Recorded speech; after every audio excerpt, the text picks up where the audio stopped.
కూర్చోండి కూర్చోండి. Good morning చెప్పి బుట్టలో వేద్దాం అనుకుంటున్నారా? మన దగ్గర పప్పులు ఉడకవు. కూర్చోండి. కాకతీయ ఎక్స్ప్రెస్ గంటకు 120 కిలోమీటర్ల వేగంతో వెళుతుంది.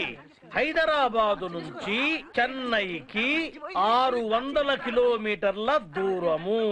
ఆ కాకతీయ ఎక్స్ప్రెస్ చెన్నై ఎన్ని గంటల్లో ఎన్ని గంటల్లో వెళుతుంది? ఇది లెక్క. సైలెన్స్. అరే ప్రకాష్, కాకతీయ ఎక్స్ప్రెస్ చెన్నై చేరాలంటే ఎన్ని గంటలు పడుతుంది? 1 minute. కొంచెం బుర్ర ఉపయోగించాలి. హలో, ఎంక్వైరీయా? సార్ నమస్తే సార్. ఇప్పుడు మన కాకతీయ ఎక్స్ప్రెస్ ఉన్నది కదా, అది మద్రాసు ఎన్ని గంటలకు పోతుంది సార్? అయ్యయ్యో అట్లనా? ఏంది తిడతావేంది? టైం పడుతుంది తిడతావా? సరే సరే సారీ పెట్టాయి. ఏం సార్ ఏం క్వశ్చన్లు అడుగుతాను? కాకతీయ ఎక్స్ప్రెస్ మద్రాసు ఏమోదంట. పోదా? సరే పోతే టికెట్ కొనుక్కొని రైలు ఎక్కి చెన్నై వెళ్దామనా? లెక్క బాబు, ఇక్కడ అడిగింది. నువ్వు కూర్చో. అరే సీను నువ్వు చెప్పు. 1 minute సార్. 1 minute? హైదరాబాద్ నుంచి చెన్నైకి 1 minute లో పోతుందా? ఏంట్రా సమాధానం? ఒక నిమిషం ఆగండి సార్, మా ప్రాబ్లం అయినాక మీ దానికి వద్దాం. ఏంట్రా నువ్వు ఒక నిమిషం అంటే నేను ఆగరా? అదేం కుదరదు. నేను అడిగితే చెప్పు. సార్ ముందు మా ప్రాబ్లం సాల్వ్ అయ్యాకే మీ దానికి వస్తాం. ఒక నిమిషం ఆగండి. ప్రాబ్లం తెచ్చుకోవడం వరకే మీ వంతు, తీర్చడం లెక్చరర్ల వంతు. చెప్పు నీ ప్రాబ్లం ఏంటో. రేయ్ చెప్తా అంటుడు కదా, అడుగు. సార్ నేను వీడికి 100 ఇచ్చాను సార్. 100 ఇచ్చాడా? ఇచ్చాను సార్. 100 సులేమాన్ తీమనగా తీస్తావా సార్? నువ్వు ముందుగా సవాల్ అడుగు. అరే నువ్వు చెప్పరా? సరే సార్. మేము ముందు 6 ప్లేట్ల మసాలా వడ తిన్నాం సార్. ప్లేట్కి 2 చెప్పులు లెక్కేస్తే ఎన్నైనా సార్? 12. ఒక్క వడ రూపాయిన్నర. మొత్తం ఎంత అయింది? 18. అలాగే ఇంకో 6 ప్లేట్ మిరపకాయ బజ్జీలు తిన్నాం సార్. అబ్బా, మిరపకాయ బజ్జీలు కొడుతున్నారా? అవును సార్. నీ పనే బాగుందిరా.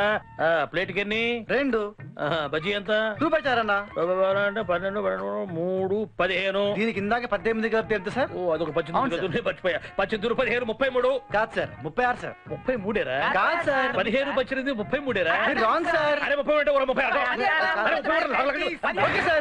33 ఇచ్చేయండి. మరి పెద్ద పెద్ద పిస్తాలకు లెక్కలు చెప్పాం బాబు మేము. క్లియర్ గా ఉండాలి లెక్క. Matter clear, problem solved. ఇందాక సార్ అడిగారు కాకతీయ ఎక్స్ప్రెస్ చెన్నై ఏంటి సార్ అది? నా డబ్బులు రా. డబ్బులు ఇవ్వరు, మీరు ముందు కాకతీయ అడగండి. కాకతీయ లేదు, పీకతీయ లేదు. ట్రైన్స్ మొత్తం క్యాన్సిల్. బ్రిడ్జి కూలిపోయిందంట. నా డబ్బులు నాకు ఇవ్వండి రా. మీరు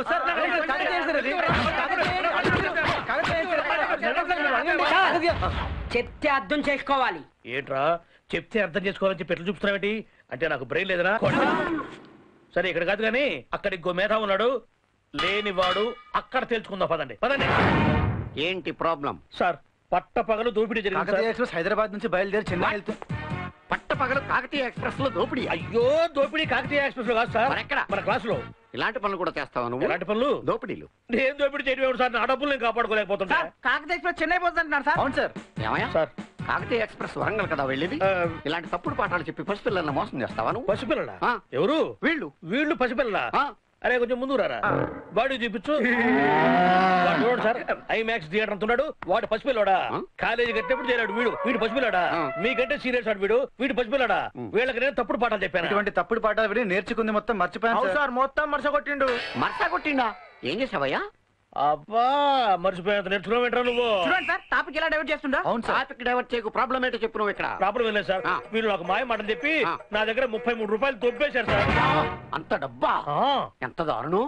లెక్కపోయింది సార్. ముందు ప్రాబ్లం అడగమనండి. ప్రాబ్లం అంటే ఏంటో అడగవా? నేను ప్రాబ్లం అడగను, నా డబ్బులు నాకు ఇయ్యండి సార్. ముందు ప్రాబ్లం అడగమనండి. నేను ప్రాబ్లం అడగను. చెప్తే అర్థం చేసుకోవాలి. ఇలా ఇలా అంటున్నావేంట్రా? ప్రిన్సిపాల్ కి బ్రెయిన్ లేదనా? ప్రిన్సిపాల్ కి బ్రెయిన్ లేదన్నందుకు మీ అందరికి ఇదే పనిష్మెంట్. వెళ్ళి గోడకు రంగులు వేయండి. వెళ్ళండి. ఐమాక్స్, నువ్వు గోడ ఎక్కొద్దు, గోడ పడిపోద్ది. కింద ఉండే రంగులు వేయి. వెళ్ళండి, మొత్తం పూర్తయిపోవాలి రంగులు. 33. ఈ డబ్బులు నేను ఇస్తానయ్యా బాబు. ఆ గోడకు రంగులు వేయాలంటే 2 లక్షల రూపాయలు అవుతుంది. ఇదిగో 50 నువ్వు ఉంచుకో. చిల్లర మళ్ళీ అడగరుగా? అడగను, పల్లీలు కొనుక్కో. Thank you sir. సార్, మీకు బ్రెయిన్ లేదనే విషయం వాడికట్ట తెలిసింది సార్. నేను వస్తా సార్, పల్లి కొనుక్కోవాలి. అరే